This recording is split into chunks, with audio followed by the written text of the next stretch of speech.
Assalamualaikum warahmatullahi wabarakatuh. Salam sejahtera buat kita semua. Oke, kita lanjutkan ceritanya.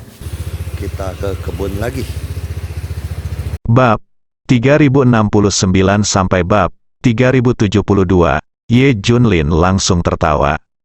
Sama sekali tidak mengherankan jika orang-orang ini melakukan operasi seperti itu. Menargetkan diri sendiri hanyalah bermain-main dengan segala cara yang nakal. Kalau tidak, itu tidak akan sesuai dengan gaya mereka.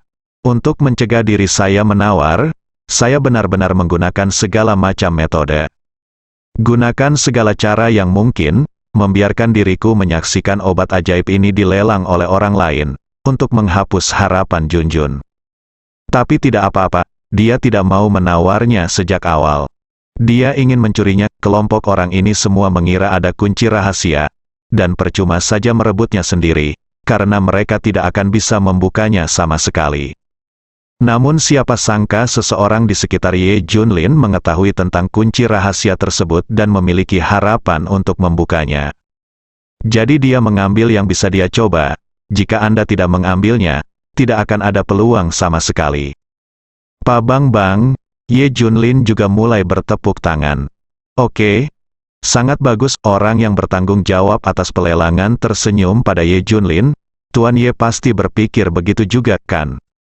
Iya, benar. Ye Junlin tersenyum. Orang yang bertanggung jawab atas pelelangan menatap Ye Junlin dalam-dalam dan berkata sambil tersenyum, obat ajaib itu milik pria ini. Begitu dia berbicara, bawahannya segera menyerahkan kotak itu kepada pria itu secara langsung. Di depan Ye Junlin, Hydra dan orang lain yang mengincar Ye Junlin sangat senang. Pada akhirnya, obat ajaib itu tidak jatuh ke tangan Ye Junlin. Terlebih lagi, pembeli ini memiliki sumber daya yang sangat menakutkan, dan kekuatannya tidak boleh dianggap remeh. Meskipun tidak ada yang tahu siapa dia, tidak ada yang khawatir Ye Junlin bisa mendapatkan keuntungan darinya. Sekarang tugas semua orang telah selesai. Ye Junlin tidak diizinkan mendapatkan obat ajaib ini. Bahkan pimpinan lelang telah menyelesaikan tugasnya. Bagaimanapun, Ye Junlin menyaksikan tanpa daya saat harapan putrinya menghilang.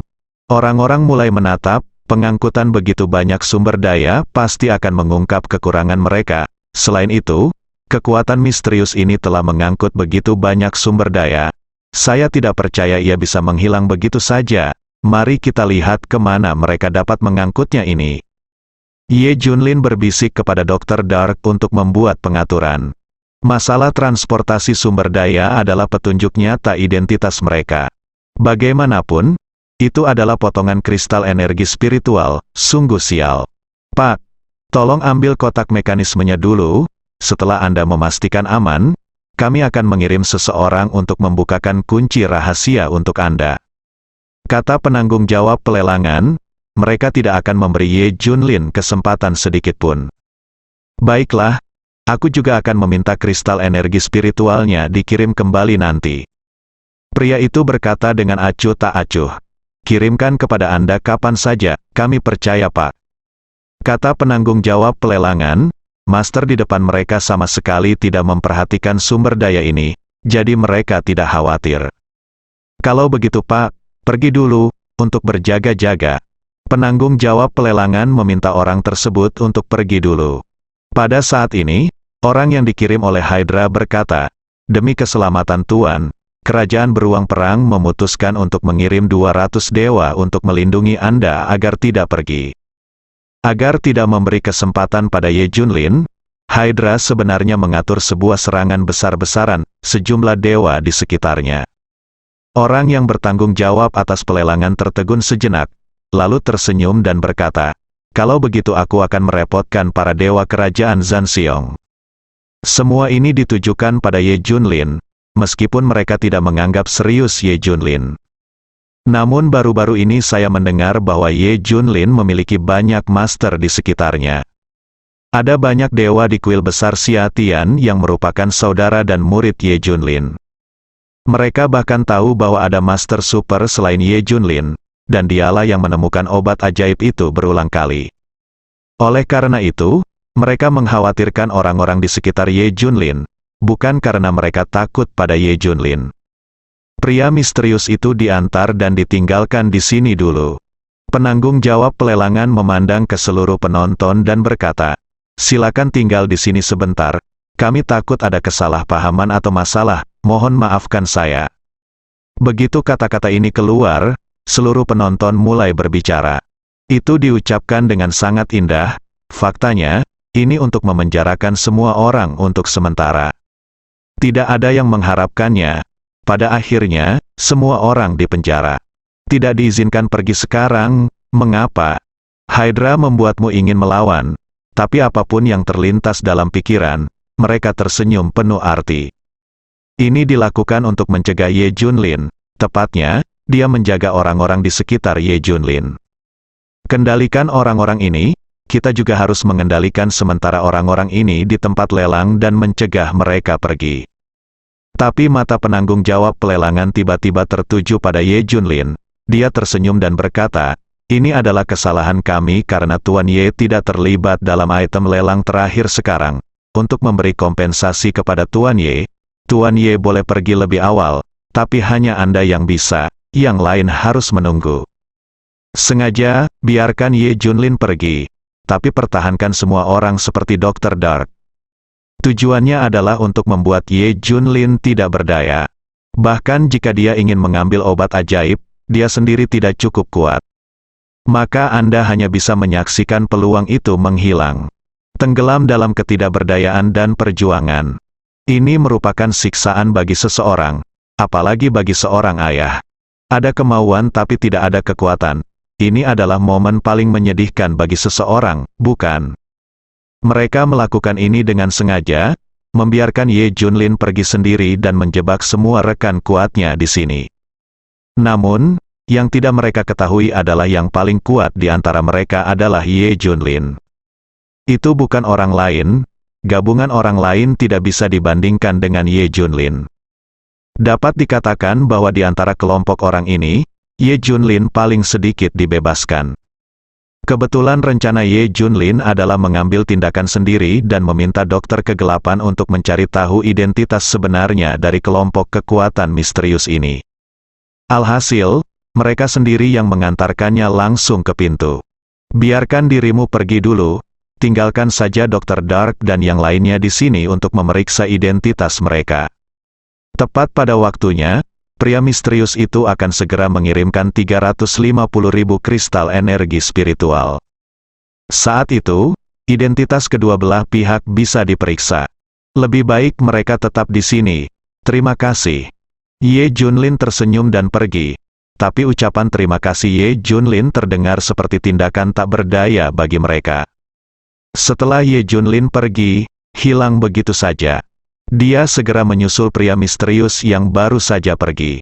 Seperti yang diharapkan, ada 200 dewa dari kerajaan beruang perang yang melindunginya. Tapi ini bukan apa-apa bagi Ye Junlin. Skenario terburuknya adalah membunuhnya dengan satu pedang. Ye Junlin langsung mengejarnya. "Nak, berhenti." Ye Junlin dengan cepat berhenti di depan sekelompok orang. Pria misterius itu jelas terkejut. Tanpa diduga, Ye Junlin akan menyusul. Tidak heran orang-orang itu mengirim orang untuk melindungi diri mereka sendiri. Ternyata permasalahan seperti ini memang benar-benar terjadi. Tapi dia tidak tahu bagaimana Ye Junlin mengetahui keberadaannya dan menyusulnya. Setelah meninggalkan pulau itu, dia menghilang. Tidak ada yang akan tahu bagaimana dia. Pria misterius itu memandang Ye Junlin dengan ragu. Mereka sebenarnya telah mengetahui keberadaan yang dianggap sebagai musuh seumur hidup oleh kerajaan elang perang dan bahkan laboratorium dewa. Itu hanya pandangan yang meremehkan, dan tidak dianggap serius sama sekali. Setelah mereka muncul kali ini, mereka ingin mempermainkan musuh abadi kerajaan elang perang. Dia ingin memberitahu orang-orang dari Biro Perisai Langit bahwa musuh yang Anda anggap musuh kuat hanyalah mainan di tangannya. Namun kini Ye Junlin membuatnya bingung. "Bersikaplah baik, berikan aku kotak di tanganmu." Ye Junlin mengulurkan tangannya dan berkata, pria misterius itu jelas terkejut. 200 dewa dari kerajaan beruang perang yang mengawalnya juga tertegun sejenak. Apa ini? Perampokan yang terbuka dan jujur. Pria misterius itu tersenyum, ini adalah mekanismemu yang hilang di Gritsia, kunci Tianji. Apakah kamu yakin kamu mendapatkan kotak itu dan bisakah kamu membukanya? Kalau begitu aku tidak yakin, tapi, berikan padaku dulu. Ye Junlin berkata dengan dingin pada saluran vokal. Setelah mengatakan ini, semua orang di depan mereka masih tercengang. Mereka semua memandangnya dengan mata yang aneh dan luar biasa. Semua sedikit bingung. Saya kira perilaku Ye Junlin yang datang untuk merebutnya secara langsung membuat orang merasa konyol. Oh, saya mengerti, menurutmu saya tidak memenuhi syarat, bukan? Ye Junlin berkata pada dirinya sendiri, bas-bas. Tapi detik berikutnya, cahaya dingin tiba-tiba muncul, menyinari segalanya seperti matahari yang terik. Bencana ilahi muncul, boom. Pedang kesengsaraan ilahi bersinar terang. Mengungkap kekuatan yang sangat menakutkan, 200 dewa bahkan tidak bereaksi sebelum mereka semua ditembus oleh pedang pamungkas. Sepertinya itu ditembus oleh pedang, namun nyatanya, itu karena kecepatannya yang terlalu cepat sehingga menimbulkan ilusi seperti pedang yang menembus. Sebentar, 200 dewa kerajaan beruang perang meledak menjadi bola kabut darah. Hilang di tempat di depan pria misterius itu, mengejutkan. Sangat mengejutkan, bunuh 200 dewa dengan satu pedang. Siapa yang bisa membayangkan hal ini? Pria misterius itu sangat terkejut. Sejak dia keluar dari kerajaan perang elang, dia tidak pernah menganggap serius Ye Junlin. Mentalitas bermain di telapak tangan Anda, tapi aku tidak pernah menyangka dia akan memiliki kekuatan seperti itu. Ini sebanding dengan bangsanya sendiri, salah satu kekuatan mereka memiliki nada super spiritual. Pada akhirnya, Ye Junlin bukanlah tandingan mereka. Dia sedikit panik meski kekuatannya sangat kuat, itu hanya untuk dewa. Tapi Ye Junlin di depannya jelas-jelas mencemooh segalanya. Tidak kalah dengan dia, diremehkan, saya tidak pernah menyangka selain mereka, akan ada master seperti itu. Ye Junlin, tahukah kamu siapa aku? Beraninya kamu merampokku? Berlututlah dan segera minta maaf. Aku mungkin mempertimbangkan untuk menyelamatkan nyawamu. Tetapi kekuatan di balik kerajaan elang perang memiliki rasa superioritas yang alami. Bagaimana kamu bisa takut? Bagaimana dia bisa menyerah pada Ye Junlin? Ye Junlin segera memintanya berlutut dan meminta maaf. Ye Junlin tersenyum. Bahkan, dia masih bertanya-tanya, dari mana asal anak ini? Apa identitas Anda? Beri aku obat ajaibnya dulu. Lalu beritahu aku dari mana asalmu. Kata Ye Junlin, kamu ingin tahu identitasku? Apakah kamu layak? Kamu tidak memenuhi syarat. Kamu berani merampokku? Ye Junlin, kamu hanya mencari kematian. Pria ini tampak nakal. Ye Junlin tersenyum dan berkata, benarkah? Kalau begitu aku akan membunuhmu secara langsung. Bunuh kamu, dan aku akan mengambil barang-barang itu secara langsung. Adapun identitasmu, seseorang pasti akan datang kepadaku untuk membalas dendam, dan aku akan melakukannya kalau begitu ketahuilah. Bas-bas, pada saat ini, kesengsaraan ilahi ditangguhkan di udara, mengarah ke pria misterius itu. Kekuatan mengerikan sedang menyebar, pria misterius itu ketakutan. Tapi dia masih berteriak kepada Ye Junlin, beraninya kamu bunuh. Ye Junlin berteriak dengan dingin. Pada saat yang sama, bencana ilahi di tangannya berubah menjadi sambaran petir dan meledak. Rumble, tubuh pria misterius itu dipenuhi dengan kekuatan yang menakutkan, dan lingkaran cahaya muncul di lengannya, dengan simbol misterius di atasnya.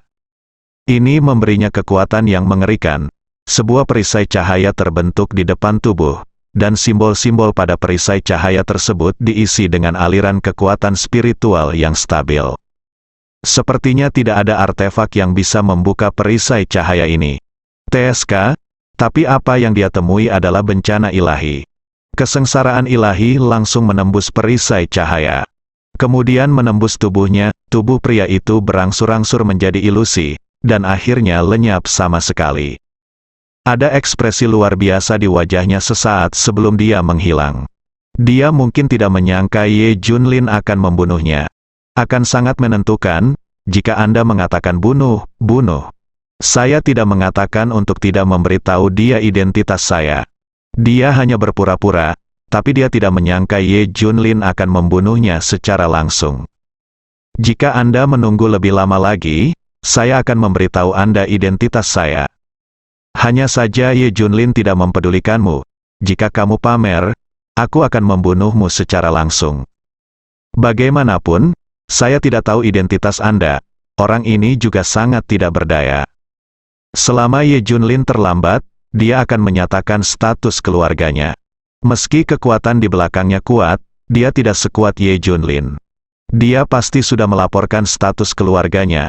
Alhasil, dia dibunuh oleh Ye Junlin setelah berpura-pura beberapa saat. Setelah menyingkirkan orang ini, kotak mekanisme juga terbang ke tangan Ye Junlin. Ye Junlin berkata dengan tenang, "Aku hanya ingin kamu mengungkapkan identitasmu. Kamu terlalu sombong." Setelah membereskan semuanya, Ye Junlin pergi. Tidak ada yang menyangka bahwa pria misterius dan 200 dewa itu akan mati secara tragis. Kuncinya adalah kecepatan Ye Junlin terlalu cepat. Ye Junlin membutuhkan waktu kurang dari 10 menit untuk menyusul dan membunuh mereka. Sedemikian rupa sehingga semua orang mempunyai ilusi bahwa Ye Junlin baru saja meninggalkan pulau. Tidak ada waktu untuk mengejar mereka, apalagi membunuh mereka. Bahkan jika penanggung jawab pelelangan membiarkan Ye Junlin pergi, biarkan dia menahan rasa sakit karena kehilangan harapan putrinya dengan sia-sia. Oleh karena itu, orang akan dikirim untuk mengawasi Ye Junlin. Ye Junlin baru saja meninggalkan pulau dan tiba-tiba menghilang. Semua orang mengira mereka kehilangan jejak. Tepat ketika dia hendak melaporkannya, dia menemukan Ye Junlin muncul lagi. Waktu sebelum dan sesudahnya terlalu singkat, semua orang tidak setuju. Apa yang bisa Ye Junlin lakukan dalam waktu sesingkat itu? Aku bahkan tidak bisa menemukan pria misterius itu, apalagi mencuri obat ajaib dan membunuh orang. Tidak ada yang akan meragukannya, Ye Junlin menghilang terlalu singkat. Tapi tidak ada yang menyangka Ye Junlin sedang bermain-main dengan kotak mekanisme di tangannya. Dia tidak berani memaksakan diri. Anda perlu mencari seorang profesional untuk menyelesaikannya. Sekarang dia memikirkan mengapa tidak ada kunci rahasia di buku-buku kuno yang ditinggalkan oleh tuannya. Kalau tidak, dia bisa melepaskan ikatannya sendiri. Hanya dapat dikatakan bahwa harta yang guru tinggalkan untuk dirinya sendiri hanya dapat diterapkan pada periode sebelumnya. Zaman berubah begitu cepat sehingga tidak lagi berguna. Kami hanya bisa menaruh harapan kami pada orang yang disebutkan Ning Jinye. Di pulau kecil, 350.000 kristal energi spiritual milik pria misterius itu dipindahkan ke sini sedikit demi sedikit. Pesawat angkut super naik dan turun di pulau itu. Hah, apa ini? Segera orang-orang yang diatur oleh Ye Junlin di pulau itu menemukan beberapa petunjuk. Setelah beberapa pencarian, mereka mengetahuinya. Pesawat angkut super ini sebenarnya berasal dari Biro Perisai Langit Kerajaan Elang Perang. Dan personel yang terlibat dalam transportasi ini ternyata berasal dari Biro Perisai Langit. Tentu saja periksa dengan cermat, mereka juga menyembunyikan identitas mereka. Jika Ye Junlin tidak mengirimi mereka pencarian sedetail itu, mereka tidak akan bisa menemukannya. Apakah pria misterius yang memiliki sumber daya sebaik Ye Junlin ini sebenarnya ada hubungannya dengan Biro Perisai Langit? Berita ini penting. Ketika Dr. Dark diam-diam mengirimkan berita itu kepada Ye Junlin, dia tercengang. Saya benar-benar tidak menyangka ini ada hubungannya dengan War Eagle Country. Kekuatan di balik kerajaan Elang Perang, sejak penjaga galaksi mengambil tindakan untuk memusnahkan dewa utama laboratorium dewa. Mereka menggunakan senjata khusus untuk melawan mereka. Pada saat itu, Ye Junlin memperhatikan bahwa mungkin ada seseorang di balik kerajaan Elang Perang. Kalau tidak, mustahil bagi Biro Perisai Langit untuk menghasilkan senjata canggih seperti itu. Ada juga kunci Dewa Tidur yang digunakan Biro Perisai Langit padanya. Ini jelas merupakan teknologi yang melebihi level Biro Perisai Langit saat ini. Hal ini menunjukkan bahwa mungkin ada sesuatu yang mirip dengan laboratorium para dewa di balik kerajaan Elang Perang. Tentu saja, semua perhatian tertuju pada sisa-sisa laboratorium dewa. Terlalu menakutkan untuk dibayangkan sekarang. Kemudian ketika badai energi spiritual melanda dunia, perangkat penentang surga milik negara Lang Perang itu benar-benar digunakan di seluruh negeri. Dia tiba-tiba memblokir sapuan badai energi spiritual. Kesulitan perangkat yang menantang surga ini tidak sebanding dengan proyek Daxia Safety Island. Dia adalah perangkat yang mencakup seluruh kerajaan Elang Perang, belum ada seorang pun yang menyelidiki masalah ini sebelumnya. Sekarang Ye Junlin memikirkannya dengan hati-hati dan berkeringat dingin. Kelihatannya seperti sebuah perangkat, tapi sungguh menakutkan. Bersambung.